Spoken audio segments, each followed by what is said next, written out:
రెండవ ప్రపంచ యుద్ధ కాలంలో దేశాల అధినేతలు ఎవరో టుడే తెలుసుకుందాం.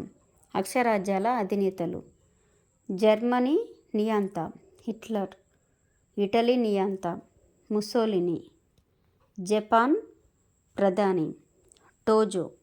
నెక్స్ట్ మిత్రరాజ్యాల అధినేతలు: బ్రిటన్ ప్రధానులు చాంబర్లిన్, విన్స్టన్ చర్చిల్, చైనా అధ్యక్షుడు చాంగ్ కై షేక్, రష్యా అధినేత స్టాలిన్, ఫ్రెంచ్ నాయకుడు జనరల్ డి గాల్, అమెరికా సంయుక్త రాష్ట్రాల అధ్యక్షులు రూజ్వెల్ట్ అండ్ ట్రూమన్.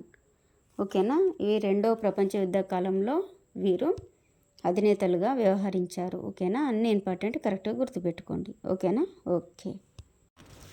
లైక్ చేయండి, షేర్ చేయండి, ప్లీజ్ సబ్స్క్రైబ్డ్.